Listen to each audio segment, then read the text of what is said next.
Waalaikumsalam, Dina. Halo. Halo Mbak Dian ya. Gambarku gerak nggak? Bisa tersambung. Kayaknya Kayaknya malah masih nggak gerak muter deh. Mbak. Iya masih muter. Suaraku kedengeran, Kalau suara kedengeran. tapi gambar nggak gerak. Hmm, gambarnya yang nggak gerak. Bentar, smartphone-nya aku mati. Oh iya dimatiin salah satu kali ya.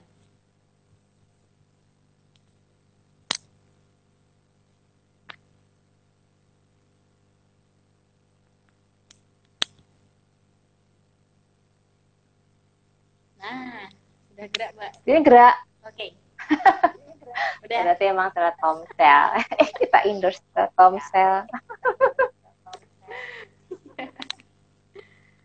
Oke, Mbak Dian, terima kasih sudah bergabung pada siang hari ini. Langsung aja saya mulai ya. Iya. Assalamualaikum warahmatullahi wabarakatuh. Waalaikumsalam warahmatullahi. Teman-teman di dunia maya, di para followers dan pengikut setia akun Perempuan Baca, selamat datang di Sabtu siang yang cukup cerah. Gimana di Demak? Gimana Mbak cuacanya? Alhamdulillah cerah. Mbak Dian. Semalam apa kemarin ya hujan ya? Cerah. Lumayan ada. Hmm. Ya, semoga semuanya senantiasa dalam keadaan yang sehat. Jadi, saya di sini selaku moderator, saya memperkenalkan diri dulu sebelumnya. Saya Ijina Sabili, salah satu admin dari Perempuan Membaca. Jadi Perempuan Membaca merupakan Suaramu agak hilang-hilang deh, Din. Oh gitu, sebentar Mbak. Halo, tes, udah? Nah, itu baru. Udah stop. jelas, Mbak? Nah, Oke. itu baru. Stop. Oke, Mbak. Jadi sebenarnya saya perdana jadi moderator di Perempuan Membaca. Sebelum-sebelumnya moderatornya dari Mbak Iva, ada Mbak Uswa, kemudian Mbak Aida, Mbak Bella, ya itu. Dibanding beliau-beliau sih sebenarnya saya masih sangat junior lah ya. Saya masih adik-adik dari beliau-beliau itu. Tapi alhamdulillah saya akan mencoba belajar terus belajar. Yeah. Gitu. Nah, kali ini ngobar kita sudah sampai ke 9. Jadi awal mulanya dulu mulanya di bulan puasa, terinspirasi mau bikin ngobrol bareng live di Instagram. Ada Mbak Kalis, kemudian ada Neng Hilma, ada Gus Ulil, dan dengan berbagai macam tema. Kebetulan di pertemuan yang ke-9 ini, alhamdulillah sudah sampai 9, Perempuan Membaca punya kesempatan buat mengundang Mbak kita yang satu ini adalah Mbak Dianafi, salah satu penulis yang luar biasa, pergerakannya sangat cepat dan tidak bisa diragukan lagi tulisan-tulisannya. Langsung saja, Mbak Dian, kabar baik ya? Sehat? Alhamdulillah sehat. Iya, baik. Alhamdulillah sehat. Anak-anak di rumah terus. Baik. Anak-anak di rumah terus. Kondisi pandemi seperti ini, kesibukannya gimana, Mbak? Banyak di rumah, nggak pernah keluar. Jadi kalau ada kelas, ya di rumah gitu. Nanti paling sekitar jam 9-10 tuh kayak ada tabung break. Jadi aku keluar dari kamarku. Adikku kan dosen di UIN Walisongo. Ada dari dalam kamar. Ya jam 9-10 juga keluar buat coffee break. Jadi kita ketemu di ruang makan. Jadi kita ketemu ngobrol-ngobrol. Kadang-kadang bablasan tahu-tahu lu. Kelewat jamnya. Jadi kayak istirahat di kantinnya gitu ya Mbak, meskipun sama-sama di rumah. Ya, WFH. Oke. WFH, benar-benar WFH, SFH ya. Oke, pagi ini, siang ini ya. Ya, anggap aja semangatnya masih pagi. Sebenarnya ini belakangan Mbak ya, sebagai sedikit informasi di Perempuan Membaca cukup signifikan peminatan dari anggota, kemudian ketertarikan dalam member baru, kemudian ketertarikan teman-teman perempuan terutama yang semakin semangat dalam membaca. Nah, kebetulan belakangan ini kan memang lebih sering dibahas, lebih sering muncul itu kemunculan novel-novel baru, terutama di dunia pesantren. Ada novel-novel yang belakangan cukup hits, di antaranya ada Barista, ada yang mengawali penyanyi Neng Hilma ya, Ajati betul. Sarma ya. Dan teman-temannya yang Sarma ya. Iya, betul. Nah, itu sempat membuat teman-teman perempuan mulai terbakar, dalam arti selain terbakar dalam semangat membaca, satu persatu juga alhamdulillah menumbuhkan kita untuk berkarya juga. Nah, mengingat itu sebenarnya Mbak Dian di sini saya mengenal beliau sudah dari sekitar tahun 2011-2012. Waktu itu Mbak Dian bersama teman-teman dari santri juga ya, teman-teman santri yang di Jadab itu ya Mbak ya, betul. Nah, saya pertama mengenalnya di situ, pertama mengikutinya. Kebetulan di situ juga ada Mbak Bella ya, ada Neng Kuswah juga itu. Indonesia ya. Iya betul. Indonesia itu. Nah, di situ saya tahu Mbak Dian luar biasa produktif pada tahun-tahun dekat itu. Mungkin Mbak Dian bisa sharing sebenarnya produktifnya Mbak Dian itu diawali dari tahun berapa sih? Kira-kira mulai pertama kali senang nulis atau mulai pertama kali gencar melahirkan karya itu kira-kira dari tahun berapa Mbak? Tahun 2008 waktu suamiku meninggal, itu kan pertama kali kenal Facebook. Terus sekarang di rumah terus 14 hari, akhirnya banyak nulis note di Facebook, ada lomba karena di Jogja waktu itu. Terus aku dicolek sama teman, kita ikut deh, kayaknya tulisanmu lumayan. Terus aku menang, kali itu menang, akhirnya kecanduan. Terus waktu mau kirim untuk buku Trater festival itu, kan nggak ada waktu itu, ya kan paling akhir Desember, padahal akhirnya Maya Semara itu aku terbitin sendiri, novel yang pertama, kerjanya 8 bulan, buat itu masih 2008, 2009. 2009 sebelum yang Maya Semara itu kan ngirim untuk lomba-lomba kisah inspiratif, menang dibukuin, jadi ada beberapa antologi, terus mulai nulis yang tunggal itu yang Maya Semara itu. Nah, nulisnya nulis sama teman-teman di Hasfa itu ada puisi 3 biru segi, kemudian aku ada beberapa ikut lomba-lomba di Gasindo, Mizan di Tiga Serangkai, akhirnya punya buku yang tunggal-tunggal itu. Aku kan pikirnya gini, aku sudah tua. Waktu aku kenal penulisan, itu aku sudah terlambat karena background kan arsitektur. Akhirnya karena merasa telat itu, aku kayak ngejar gitu. Kayak di sisa waktuku yang tinggal berapa aku nggak tahu ini, aku banyak karya gitu. Jadi kenapa kesannya aku ngebut, karena emang aku merasa aku terlambat. Kalau boleh tahu ini Mbak, awal kegelisahan sehingga akhirnya melahirkan sebuah karya atau menulis itu selain karena bosan, bukan bosan ya, karena maksudnya tadi ada masa iddah yang sehingga mungkin membatasi, ada dorongan lain nggak Mbak? Maksudnya semangat atau inspirasi dari mana gitu kira-kira? Ternyata aku melihat bahwa banyak kisah-kisah inspiratif yang mengandung values di sekitarku, lingkunganku, pesantren-pesantren kan, bule-bule, buku itu, kalau aku tulis dalam buku itu, dan dibagikan tuh kayaknya bagus gitu, akan menginspirasi. Jadi faktornya itu yang pertama, ingin berbagi inspirasi, berbagi values. Terus yang kedua, kadang-kadang aku ngalamin yang misalnya aku dicurhati orang, itu di kepala tuh kayak ngumpul gitu loh. Jadi daripada dia ganjel, aku tulis. Terus yang lain tuh antara lain ya healing. Jadi antara tulis itu biasanya kalau kita nulis pelan-pelan trauma-trauma yang dulu, terus trauma-trauma kejengkelan kita, terus dalam ngalamin berbagai real dan perjalanan kehidupan itu sambil kita kelola emosinya lewat Oke.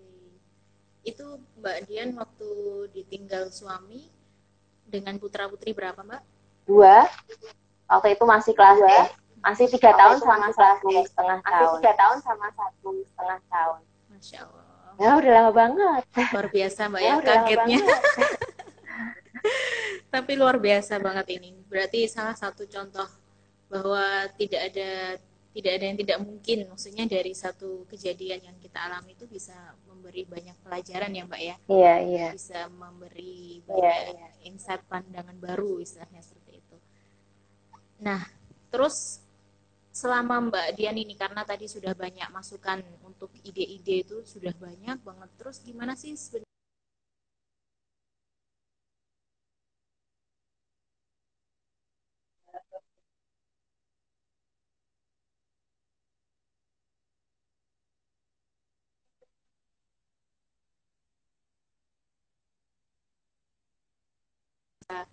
diri sendiri dan punya ide masing-masing yang luar biasa sendiri-sendirinya gitu. Gimana Mbak? Suaramu agak jelas, tapi aku nyoba nangkep ya. Ini tadi ada yang komentar, Mbak Vivi. Yang ngelola ide ya pertanyaannya ya. Yang ngelola ide ya pertanyaannya ya.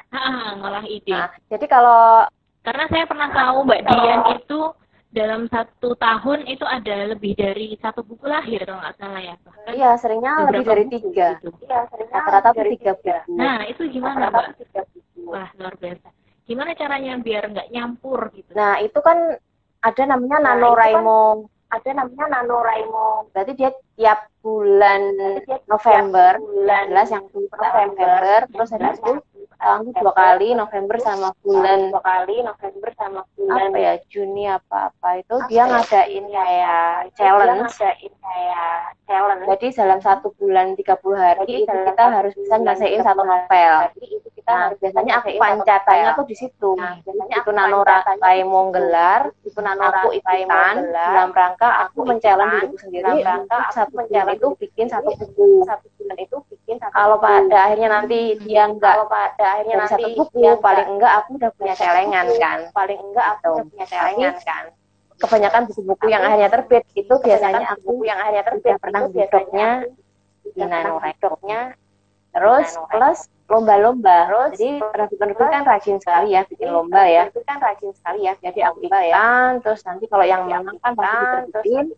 Atau misalnya kalau kemarin tuh ada yang nggak menang, tapi dihubungin sama penerbit, Mbak, bukunya nggak menang, tapi kita mau terbitin. Jadi ada kayak triggernya. Kalau idenya ya aku selalu siapin note, kecil gitu kan. Terus nanti aku bawa kemana-mana. Jadi tiap kali ada ide, itu aku tulis. Jadi ada namanya bank data ide, terus ada bank data, adegan. Kalau ada adegan yang bagus, aku tulis. Walaupun aku nggak gunain langsung, suatu saat pas aku butuhin, aku pakai gitu. Jadi dari ide yang mentah, nanti aku tambah jadi outline, terus jadi outline, jadi tulisan yang Oke, kira-kira untuk 1 buku gitu biasanya butuh antara mulai dari ide mentah awal sampai akhirnya fix itu butuh waktu berapa kira-kira? Biasanya 1 bulan. Untuk first draft-nya, terus nanti kalau revisinya tergantung tektokannya kita sama editor. Ada yang sampai lama, ada yang sampai 8 bulan, ada yang 6 bulan revisinya itu ya. Kan dia kirim balik ke aku revisi, aku kirim balik ke sana, penerbit, ada masukan, itu nanti yang sampai hampir setahun baru terbit ada. hampir setahun baru terbit. Tapi aku nulisnya tuh rata-rata 1 bulan. Ada juga yang aku pernah nulis ngebut itu 3 hari. Ngebut itu 3 hari. Wih, itu buku apa Mbak? Yang 3 hari? Yang matahari itu. Yang matahari yang novel itu. Itu novel ya kalau nggak salah. Yang novel itu. Ini nyeritain sebuku juga. Berapa halaman itu Mbak? Kalau yang awal aku nulisnya kan cuman 80 halaman. Terus aku kirim, ikut lomba nggak menang, tapi dihubungin untuk diterbitin, tapi diminta bikin tebel. Jadi aku dikasih waktu lagi sebulan untuk nambah halamannya, jadi untuk memanjangkan 200 halaman. Jadi 200 halaman. 1 bulan buat nambahin jadi sampai 500 halaman. Luar biasa Mbak.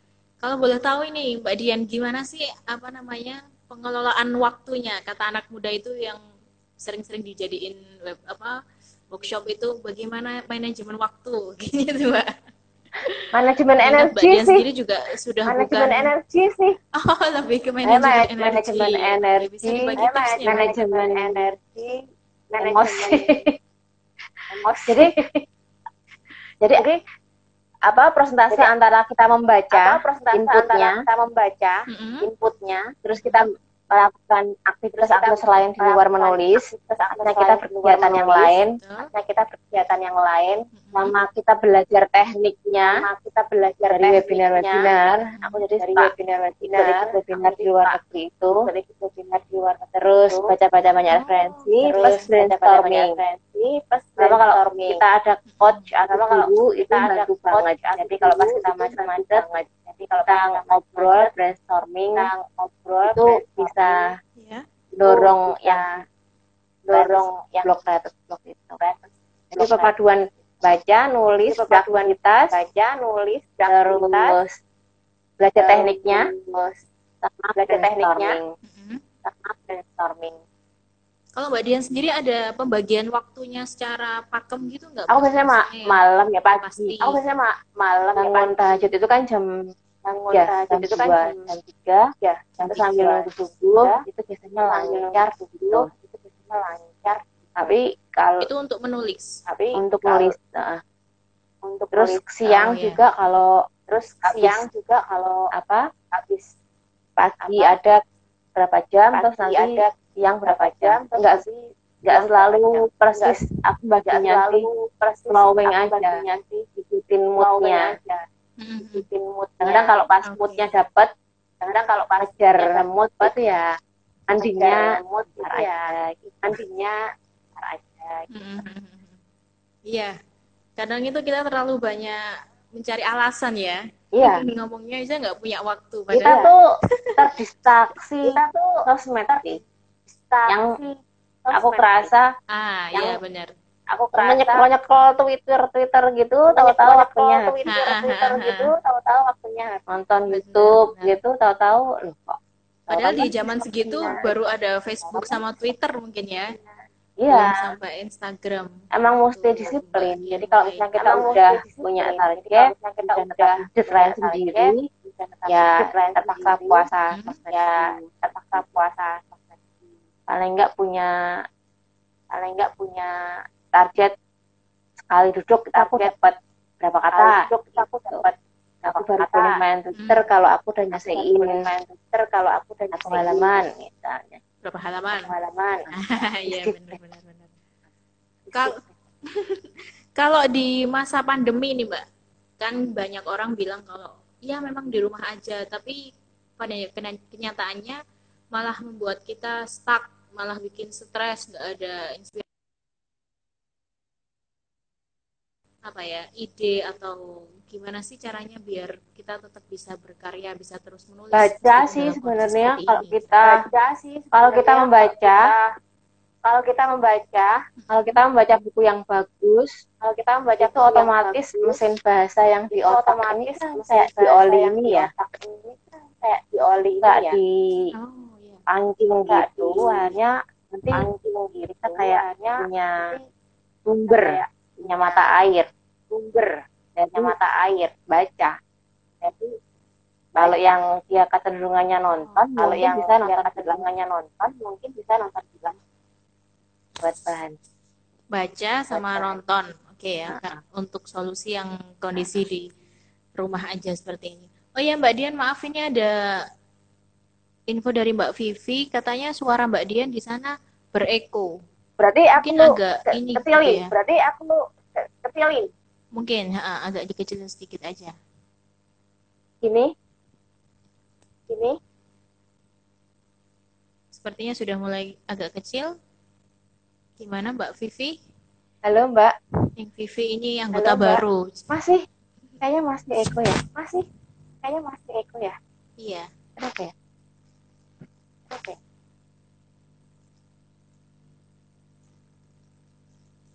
Itu pakai handphone ya, Mbak? Headphone. Iya, pakai handphone. Pakai earphone. Iya, pakai handphone. Oke. Pakai earphone. Mungkin sudah agak lumayan. Oke, sambil kita lanjutkan lagi. Dari sekian buku yang Mbak Dian tulis, dari totalnya tuh lebih banyak mana, Mbak? Non fiksi atau fiksi? Fiksi. Cerpen. Fiksi. Lebih banyak fiksi cerpen, ya. Novel, kumpulan cerpen, puisi. Kalau yang non fiksinya, motivasi pengembangan pribadi, pengembangan diri itu ya mungkin seperti ya. Kalau yang chicken soup story itu masuknya fiksi apa non fiksi? Nah itu semi-semi gitu Mbak ya. Tengah-tengah dia. Tapi aslinya kan dia tapi kisah nyata ya, true story. Tapi tetap ada fiksinya. Iya, true story tapi kayak bertahan. Tadi kan Mbak Dian udah menjelaskan sedikit tentang apa inspirasi atau motivasi awal untuk menulis. Kalau untuk penulis favoritnya Mbak Dian sendiri nih? Mbak Dewi Lestari. Sehingga akhirnya bisa menghasilkan. Oke, Mbak Dewi Lestari. Terus Walter Isaacson-nya yang nulis biografi Steve Jobs. Oh, iya. Terus yang nulis Istanbul, yang nulis Kite Runner. Siapa? Khalid. Oh iya. Khalid. Itu sama Neil Gaiman. Itu yang nulis banyak ya punya Neil Gaiman ya. Pernah baca nggak? Iya. Pernah baca nggak? Pernah tapi udah lama waktu SMA. Apa ya yang judulnya yang paling hits itu, maksudnya yang lumayan banyak banget bukunya Neil Gaiman. Iya sih, bukunya banyak. Dia tuh banyak genre lagi. Oh gitu ya? Nggak cuma novel ya? Ya novel, cuman ada yang anak. Oh, maksudnya genrenya. Sekarang dia bikin saya instit itu deh, nulis. Oke, Mbak. Kalau untuk tips masuk penerbit ini, Mbak, selain ikut lomba-lomba, Mbak Dian pernah nggak, maksudnya benar-benar murni satu naskah yang sengaja dikirimkan ke penerbit mayor gitu? Malah aku yang di DM. Wah, luar biasa. Jadi aku kebanyakan tuh yang mana itu lomba ya? Ikutnya lomba, terus yang enggak lomba itu aku di DM. Diminta. Salah satunya yang aku mana itu? Yang ngirim sendiri itu yang ke Erlangga itu aku enggak lomba. Tapi aku nyoba nembusin. Cuman kebetulan waktu itu emang aku jadi narsum waktu mereka bedah buku di Gramedia Semarang. Aku diminta bedah buku sama dosen juga. Terus kan berarti kan aku ketemu orang-orang penerbit yang cabang Semarang tuh, terus ngobrol. Habis itu nah, kalau nerbitin di Erlangga caranya gimana? Bagian kirim aja tuh naskahnya ke sini untuk print dulu gitu. Terus aku bawa dua kayaknya. Yang satunya non fiksi, satu fiksi. Terus habis itu sama mereka mungkin dikirim Jakarta atau gimana, pokoknya mereka kan gede banget ya. bacanya mereka lembaganya banget ya, ahli organisasinya, terus mungkin mereka rapat-rapat, aku nunggu lama gitu, akhirnya dikabarin, Mbak ini dari gue yang dikirim kita tulis satu, ini dari gue yang tahu, terus mereka minta aku kirim filenya ke Jakarta, terus dari Jakarta mereka milih editor, terus ya sekarang bisa tektokan, ada revisi beberapa bulan gitu sampai akhirnya terbit. Nah itu aku ngalaminnya, aku kirim berita biar Oh, akhirnya diterima fiksi atau non fiksi? yang non fiksi, yang sosiotentrepreneur itu. Oh, yang sosiotentrepreneur itu. Oh, iya sosiotentrepreneur. Saya masih ingat novelnya Mbak Dian yang duet, yang lelaki, kutunggu lelakumu itu. Oh iya. Itu kan. Oh iya. Itu bisa diceritain sekilas nggak, Mbak? Itu novelnya gimana? Kok bisa tandem gitu loh berdua? Nah, itu tuh kayak miracle sebenarnya ya. Gimana? Karena kan kita nulis sendiri aja susah kan ya. Apalagi nulis berdua ya.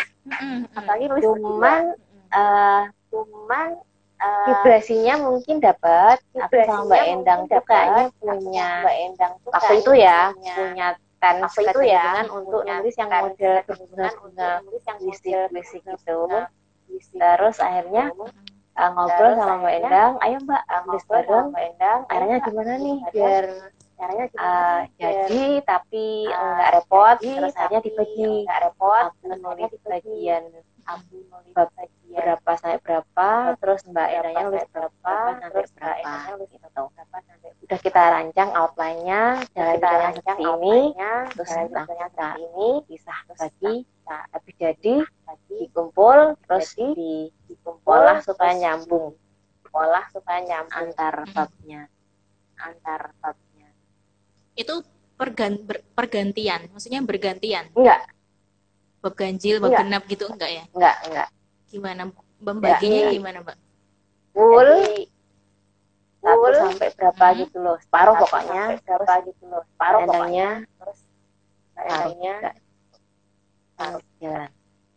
Kalau nggak salah ya. Jadi teman-teman kita ini tadi membahas salah satu bukunya Mbak Dian, judulnya Lelaki Kutunggu Lelakumu gitu ya Mbak ya?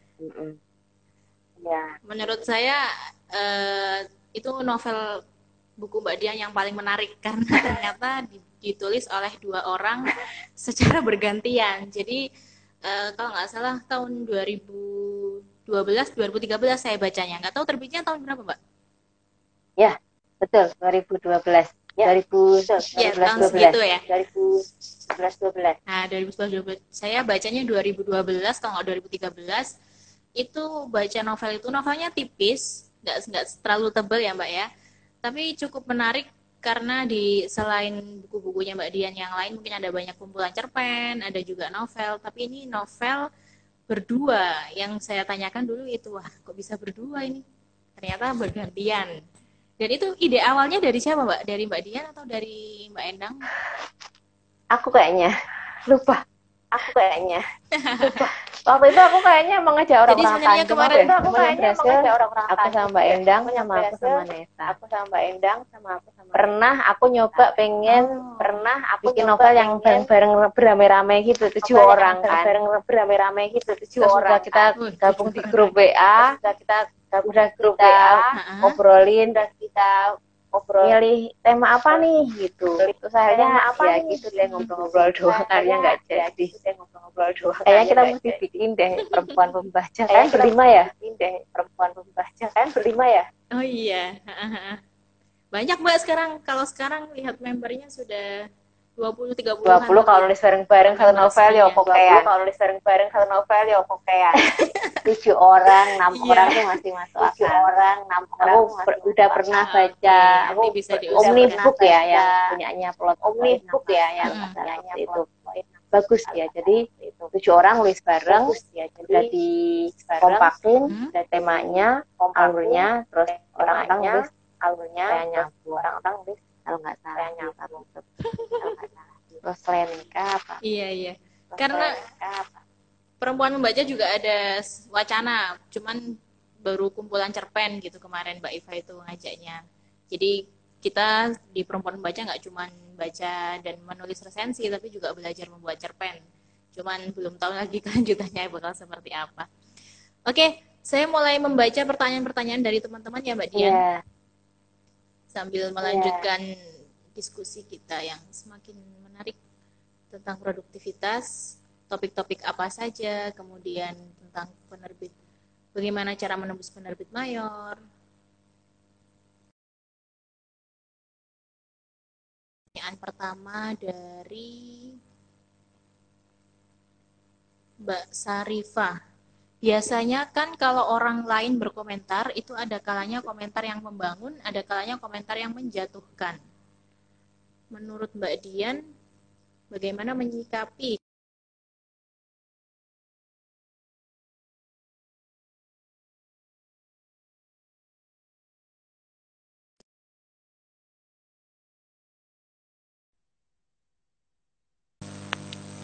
Kalau dapat komentar yang buruk, halo Mbak Dian. Dapat komentar yang buruk, halo, iya oke. Maaf tadi kayaknya agak ngeheng ya tadi ya, nge-lag. Ngeheng ya tadi ya, nge-lag. Udah sekarang udah. Jadi kalau dapat komentar yang jelek, itu yang mesti komentar yang jelek itu yang mesti kita justru berterima kasih karena berarti orang lain itu berterima kasih. Yang pertama dia baca, yang kedua yang pertama dia ingin kita memperbaiki dia. Jadi kita memperbaiki. Jadi kita dapat, terus kita kedepannya kalau nulis ya harus diperbaiki. Kedepannya aku ngirim ke penerbit aja misalnya dapat tolakan gitu juga aja misalnya minta ini sih nggak diterimanya tuh apa. Kalau kita nggak minta, kadang ada yang ngasih, kadang ada yang enggak. Kalau dari orang lain, Mbak, maksudnya dari orang luar, selain pihak penerbit, selain teman gitu, gimana kira-kira menyikapinya? Kan sekarang lagi musim tuh netizen berkomentar. Yang julid-julid gitu ya?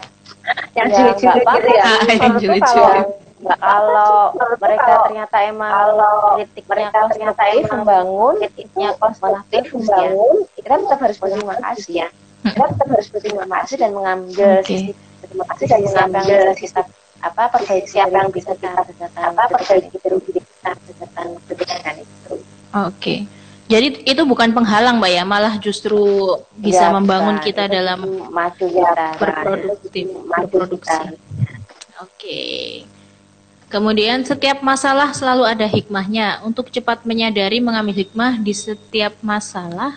Gimana pertanyaannya ya? Gimana caranya? Maksudnya gini, gimana caranya mengambil? Gimana caranya? Ya. Jadi kalau misalnya kita ada suatu masalah, itu justru jadi bahan banget. Karena pasti ada poin-poin, nilai-nilai berasa kita bisa ambil berasa kita bisa lain kan. Jadi begitu peristiwa itu, iya. Jadi peristiwa dan epipeni ya istilahnya ya. Peristiwa dan epipeni ya istilahnya ya. Discovery itu kayak itu langsung tulis. Karena kalau kita nggak langsung tulis, ya biasanya lewat. Kita nggak langsung tulis, dia biasanya lewat. Kadang-kadang tulis paten, kayak monotok, kadang-kadang kan. Biasalah orang kayak gitu tuh udah tahu, gitu kan.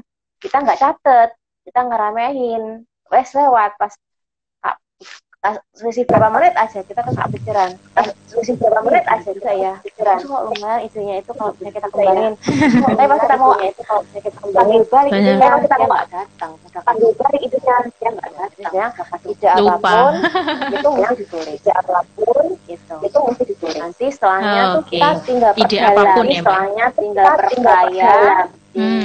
berkaya. Kita gali, kita luaskan, burden ya, luaskan, burden ya, ada yang namanya intersubjektif dan intersubjektif itu artinya kita mengumpulkan beberapa referensi dari beberapa lain yang nanti akan mendukung supaya ide kita lebih enrich, lebih kaya, kita lebih dalam, lebih luas. Jadi namanya interkontekstual. Interkontekstual itu artinya konteks yang kita dapatkan dari peristiwa itu kita hubungkan dengan konteks-konteks lain yang dia lebih punya kekayaan khasanah punya kedalaman, punya keluasan, yang mungkin bahkan tidak ada hubungannya dengan peristiwa ini, konteks ini, gitu loh.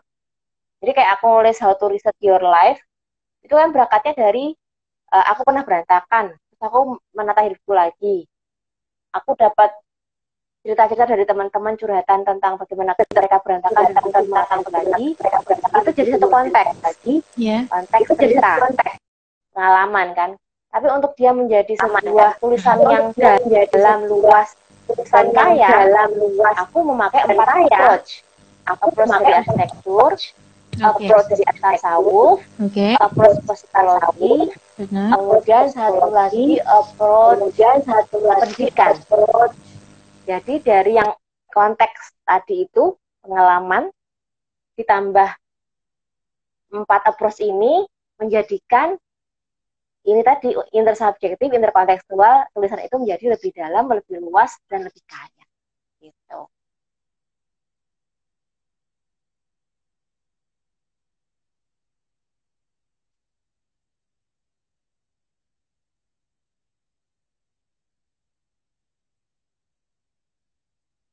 Ke interkontekstual itu juga ya? Bahkan sampai adegan-adegan pun itu gimana nyatetnya Mbak kalau adegan gitu? Maksudnya ngerekap idenya itu seperti apa? Teknisnya kira-kira? Biasanya aku bisa berbentuk satu kata. Atau satu kalimat. Atau langsung beberapa kalimat. Oke. Langsung beberapa. Nah, dari ide yang cuma satu kata, dari ide yang nanti aku kembanginnya itu nanti jadi 10 poinnya jadi 10 poin. Jadi misalnya aku dapat idenya tuh cuman, aku tuh sambil motoran, tiba-tiba buat riset menata hidup, menata ulang. Aku sepanjang jalan itu karena aku motoran nggak mungkin megang note, aku di jalan tuh sambil tak dermimil kayak riset sepanjang Demak dari Semarang itu dermimil itu begitu aku tuh kalau aku nggak dermimil aku lupa ya benar-benar aku tulis begitu aku tuh nah terus dari satu itu aku kembangin jadi 10 apa aja yang terkait dengan apa aja yang utama ini. Terus dari 10 itu baru dari 10 dikembangkan lagi. Atau misalnya teman-teman pengen gampang pakainya 5W, teman-teman pengen gampang pakainya 5W apa yang dimaksud dengan kamu, apa, kapan, di mana, mengapa, bagaimana. Nah itu biasanya fondasinya. Biasanya itu setelah itu baru ngeluas, terus pakai mind map gitu kan, pakai pikiran, terus dari pikiran itu kita ambil referensi banyak-banyaknya yang mendukung, yang kita seleksi.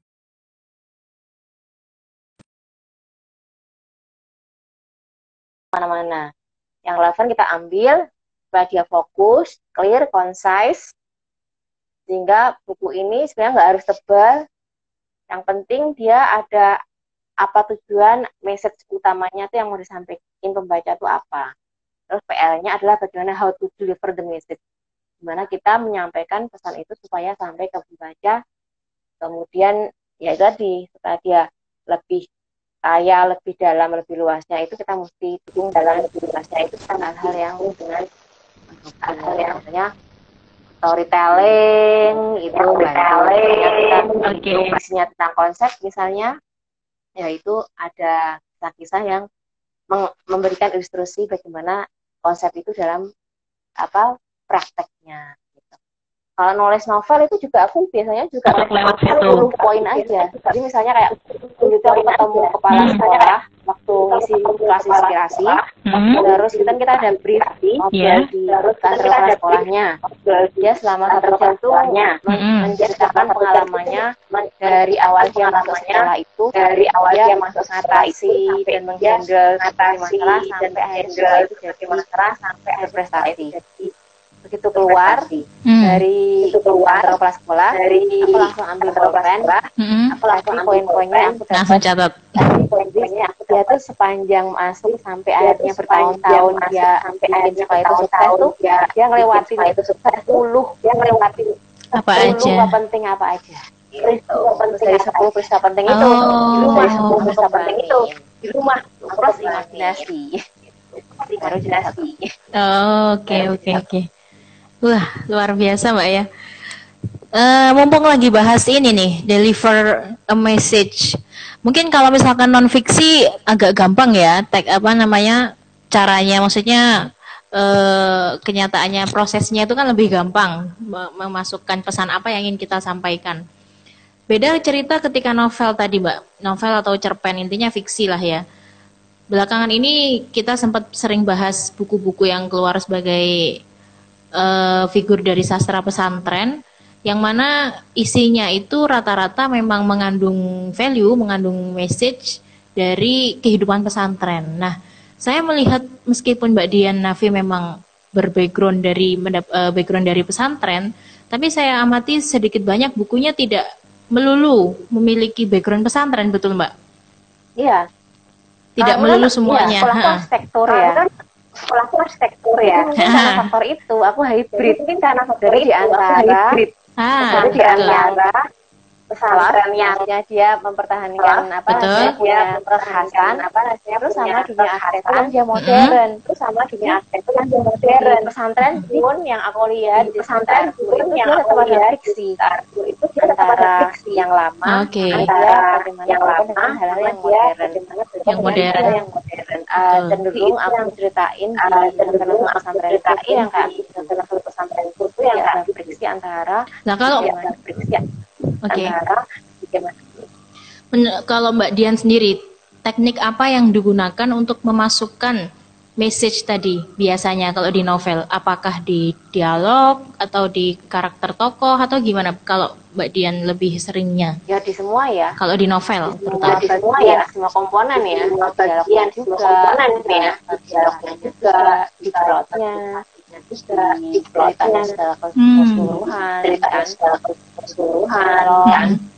kalau yang aku dapat dari guru namanya cerita itu semua komponen harus bagiannya harus dari cerita utamanya.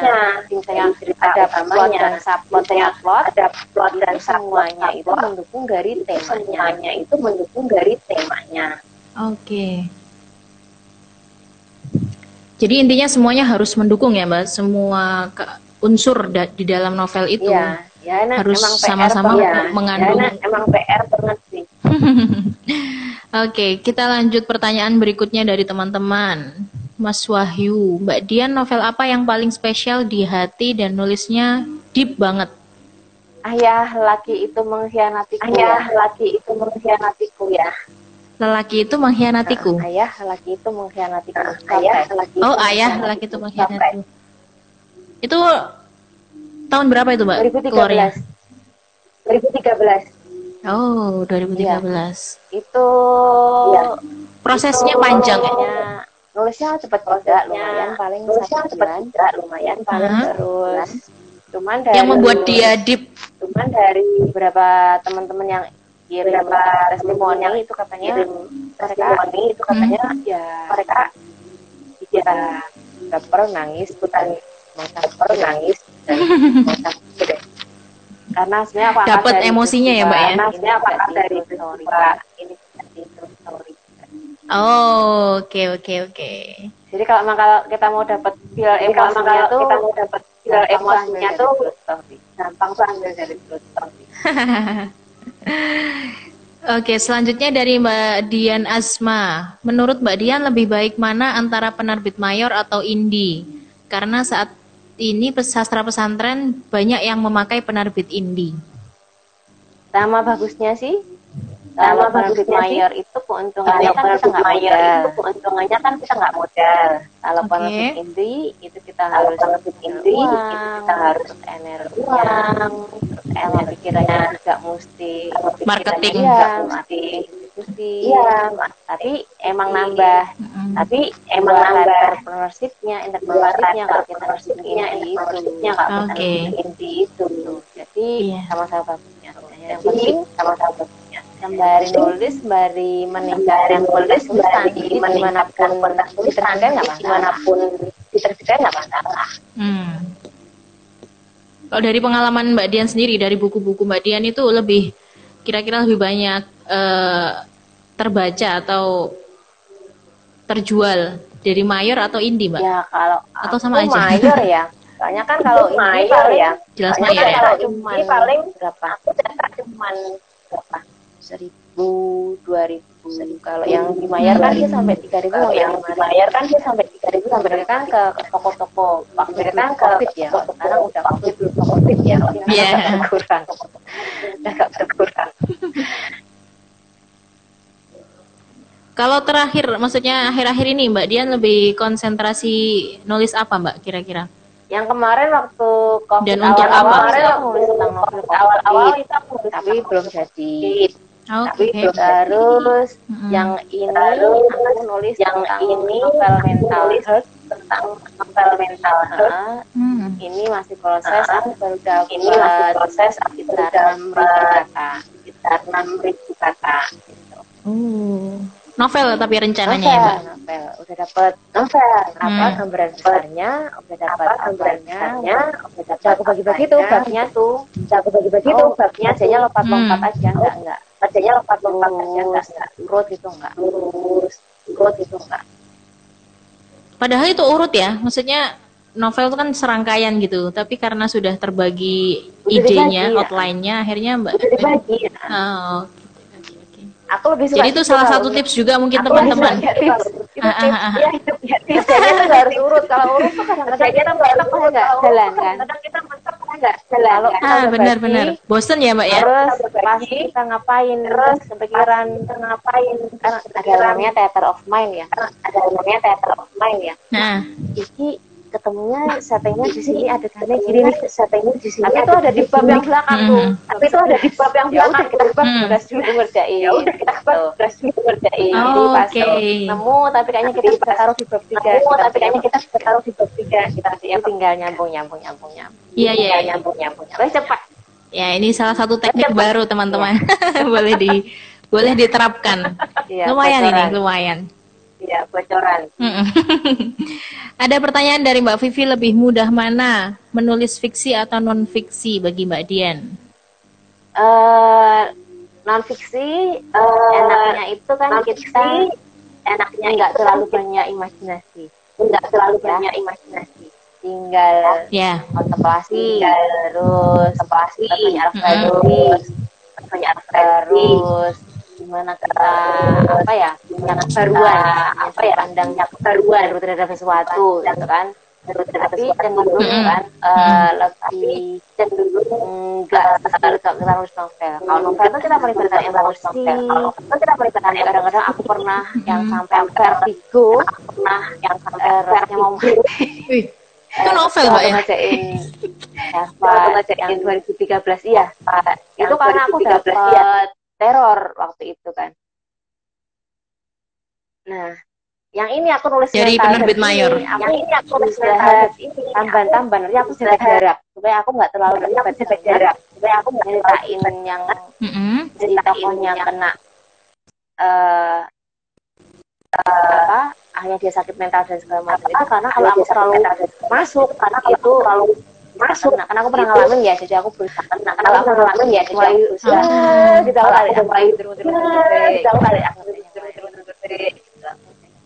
soalnya ya gitu, emang makanya bisa ya Mbak ya sebenarnya penulis diri itu kan karena kayak gitu ya mungkin ya, terlalu masuk ke cerita yang dia buat sendiri, terlalu terlibat emosinya. Jadi intinya lebih mudah non-fiksi bagi Mbak Dian. Fiksi apalagi. Tapi lebih suka apa ya?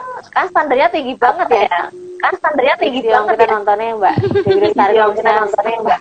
Inggris tarik aduh berarti kan itu kayak gitu aduh berarti kan iya caranya kayak gitu terus Mbak iya caranya nulis gitu Mbak juga cari cita-cita yang itu Oke. Kalau untuk apa namanya proses ininya Mbak, penjualannya, apakah ada perbedaan yang jauh dari buku non fiksi sama buku fiksi menurut Mbak Dian? Tergantung temanya. Kira-kira ketertarikan orang gitu. Tergantung temanya. Oh, tergantung temanya ya. Tergantung ceritanya juga. Kayak ayam lagi itu masalah fiku itu. Ayam lagi itu karena orang-orang banyak ngalamin ya. Orang-orang banyak ngalamin ya. Kan tema yang laris. Tema yang laris. Sampai sekarang. Terus kalau yang fiksinya itu ya fiksinya itu hampir sama dia paling sekitar putus tahun untuk 3.000 eksemplar itu. Setahun menjual 3.000 eksemplar. Dikit. Luar biasa ya, Mbak ya. Dikit. Itu masih terus sedikit ya. Berapa? Iya sih. Silma berapa? Sudah sampai puluhan ribu kalau nggak salah ya. 100.000. Hampir 100.000. 100.000 dia mulai bulan April kayaknya. 2018 kayaknya. 2018 sekitar awal mungkin. Enak gitu kayaknya nulis satu tapi pakai gitu ya. Maksudnya nah, menurut Mbak Dian gini nih sekali duitnya banyak. Sekarang kalau menurut Mbak Dian sendiri sebenarnya produktif itu yang seperti apa sih Mbak? Maksudnya yang banyak menulis dalam waktu sekian tahun bisa menghasilkan berapa puluh, atau lebih ke kualitas gitu? Kualitasnya Mbak Dian sih bagus terus ya, maksudnya terus meningkat. Kalau itu jawabannya tergantung masing-masing orang ya. Kan kalau misalnya kita masih belajar aku ini masih belajar butuh banyak-banyak latihan nulis, terus. Tapi ada orang yang kayak si Klar itu yang itu kan dia nulis satu. Dia revisi sampai 30 kali. Karena dia kirim lomba. Dia kirim lomba. Salah. Revisi. Salah. Maksud yang sama. Kirim lomba lagi, salah lagi, 30 kali. Sampai akhirnya dia menang Fix Award itu. Terus dikontrak sama agen internasional. Terus diterjemahin ke 12 bahasa. Kalau yang keduanya langsung sama agen yang keduanya langsung diterjemahin lagi ke entah berapa bahasa. Itu satu aja. Jadi satu tapi 30 kali revisi. Kalau kecenderungan ya, kalau ada yang modelnya gitu ya, kalau ini pokoknya aku satu ini aja, tapi aku perbaiki sampai pokoknya aku salah master banget, perbaiki sampai banget. Ada yang modelnya karena kita bahannya banyak, karena kita bahannya tumpahin nih. Nah itu dalam rangka numpahin, biar nggak jadi kepala, plus tampil jam terbang. Nulis semakin banyak nulis namanya ini ya deliberate. Jadi deliberate sembari latihan terus sambil supaya kita ada perbaikan. Ini kayak contoh itu. Jadi semuanya kembali ke orangnya masing-masing ya. Kembali ke tujuan atau keinginan dari si penulis tadi ya, pengennya kayak gimana? Karakter orang. Oke. Kalau untuk pilihan indie sama mayor tadi sudah terjawab ya Mbak ya. Jadi semuanya kembali ke kebutuhan juga. Baik di indie atau di mayor, cuma kalau di mayor kita nggak mudah. Tapi kan kadang itu banyak orang cerita kalau mayor itu ntar lama gitu loh Mbak jawabannya, terus kualitas tulisan kita juga gitu. Iya kalau lama-lama. Iya kalau lama-lama. Nunggunya sampai 2 tahun. Misalnya sampai 2 tahun. Ya. Nah, itu Udah di ACC ya. Kan keluarnya, udah antri dulu. Kan keluarnya, antrian. Antrian. Tapi menurut Mbak Dian nggak apa-apa ya meskipun banyak karya tapi di indie gitu nggak masalah. Kadang kan ada orang bilang banyak tulisannya, bukunya sudah banyak, ya tapi indie masih indie semua gitu. Maksudnya apakah penerbit mayor itu masih menjadi tolak ukur? Kalau kamu indie tapi punya editor yang indie yang bisa ngasih masukan, yang bisa ngasih masukan, yang bisa ngasih kritikan sehingga ngasih kritikan jadi baik, yang kadang-kadang jadi ganjalan itu kan kalau indie kita nggak ketemu editor ya. Kalau di mayor kan otomatis editor itu dari mayor dan editornya itu udah qualified kan, udah pilihan kan. Jadi tulisan kita itu pasti lewat saringan dulu. Sama editornya juga pasti dikasih masukan yang kita Jadi semuanya ada plus minusnya ya Mbak ya? Kan semuanya kembali ke pilihan. Freelance kan banyak ya. Nah itu. Iva freelance juga, editor. Iva freelance juga. Iya tuh kayaknya. Penerjemah. Mbak Iva itu penerjemah juga. Iya, editor juga ya. Mbak Dian ini sepertinya sebentar lagi mau habis waktunya. Saya cek pertanyaannya teman-teman. Alhamdulillah sudah terjawab semua. Mungkin yang terakhir tips dari Mbak Dian nih untuk tetap produktif dalam menulis terutama.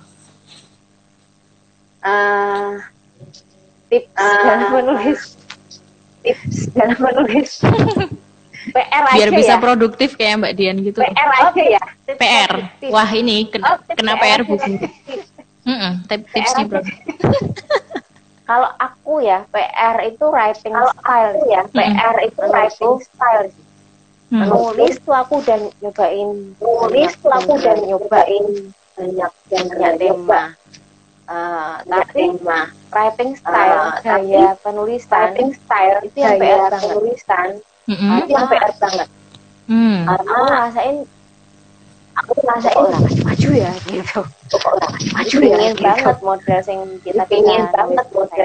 kita kayak Eka Kurniawan, jadi nggak bisa mirip, tapi gimana kita nemu gaya penulisan yang khas kita, tapi menarik kita, itu menarik. Ya. Itu PR. Oke. Boleh tuh dibahas buat tema. Kalau game 10 cari yang narasi betul. keren, writing style-nya keren, konsisten gitu ya Mbak ya. Yang sekiranya benar-benar yang stylenya bisa konsisten dan sudah ada khasnya. Yang khas.